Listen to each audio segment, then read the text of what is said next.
जब हम इंटरव्यू के लिए जाते हैं किसी दूसरे कंपनी में नेक्स्ट पोजीशन के लिए, तो कई सारे सवाल मन में चल रहा होता है, थोड़ा बहुत डर भी बना होता है, न जाने क्या क्या पूछ लेगा इंटरव्यू में, जिसकी वजह से थोड़ा बहुत कॉन्फिडेंस भी डाउन हो जाता है। ये जानते हुए भी कि इंटरव्यू में वही पूछेगा जो हम सालों से काम करते आ रहे हैं, जो हम डेली काम करते हैं। लेकिन होता क्या है कि जब हम इंटरव्यू पे बैठते हैं तो हम जवाब नहीं दे पाते, क्योंकि हमारे पास करेक्ट वर्ड नहीं होता एक्सप्रेस करने के लिए, या यूं कह लीजिए कि हमारे पास प्रोफेशनल आंसर नहीं होता रिप्लाई करने के लिए। क्या आपके साथ कभी ऐसा हुआ है? मेरे साथ बहुत बार हुआ है। जानते हैं ऐसा क्यों होता है?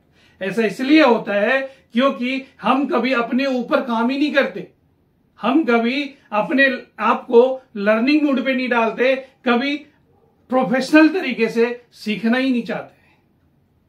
आज के इस वीडियो में हम बात करेंगे कि इंटरव्यू में फूड कॉस्ट से रिलेटेड कौन कौन से सवाल किए जाते हैं और उसके जवाब कैसे दिए जाते हैं। स्वागत है आपका मेरे इस YouTube चैनल पर। मेरा नाम संजय झा है। अगर अभी तक मेरा चैनल सब्सक्राइब नहीं किए हैं तो अब कर लीजिए, ताकि ऐसे वीडियोस आपको मिलती रहे। फूड कॉस्ट से रिलेटेड जो अक्सर सवाल किया जाता है इंटरव्यू में वो है व्हाट इज फूड कॉस्ट। देखिए, जैसे ही प्रोफेशनल क्वेश्चन होगा वैसे ही आपको प्रोफेशनल आंसर भी देने हैं, बट आपका आंसर शॉर्ट और क्रिस्प होना चाहिए। कम शब्दों में ज्यादा बात कहने की आदत डालिए।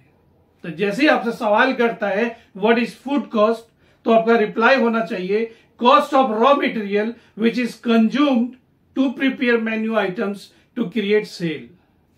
सेल करने के लिए जो जो रॉ मटेरियल हम यूज करते हैं उसकी लागत को फूड कॉस्ट कहते हैं। इसी के साथ दूसरा एक सवाल किया जाता है कि how to calculate food cost.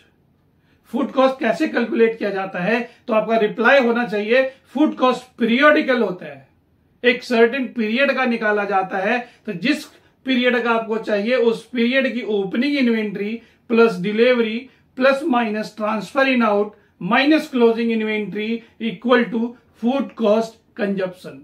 अगर इसको परसेंटेज में निकालना है तो food cost consumption divided by net sale into 100 equal to food cost percentage. इसी के साथ एक और सवाल किया जाता है फूड कॉस्ट निकालने के लिए आपको कौन कौन से डेटा की जरूरत पड़ती है? तो आपका जवाब होना चाहिए फूड कॉस्ट पीरियोडिकल होता है। जिस पीरियड का निकालना है उस पीरियड की आपको नेट सेल चाहिए, ओपनिंग इन्वेंट्री चाहिए, क्लोजिंग इन्वेंट्री चाहिए, उस पीरियड की डिलीवरी चाहिए, और उस पीरियड में अगर कोई ट्रांसफर इन आउट है तो उसकी भी डिटेल चाहिए। इसी के साथ एक और सवाल किया जाता है how to reduce food cost. Food cost को रिड्यूस कैसे करते हैं?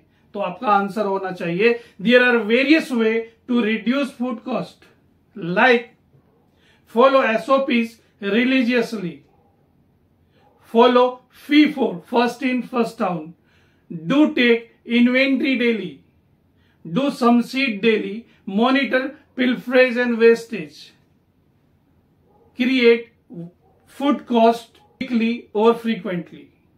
देखिए, एक सवाल के कई जवाब हो सकते हैं, लेकिन आपको सारे आंसर नहीं देने, 2-3 एग्जाम्पल देने, दैट्स इनफ, इतना काफी है।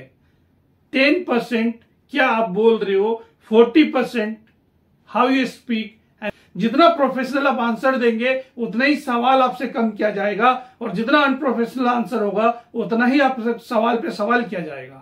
यह ध्यान रखने हैं कि आपका प्रोफेशनल आंसर होना चाहिए, शॉर्ट और क्रिस्प होना चाहिए। 10% what you speak, 40% how you speak and 50% your body language. इसी के विपरीत एक और सवाल किया जाता है कि what is the reason to increase food cost. वो क्या कारण है कि फूड कॉस्ट बढ़ जाता है?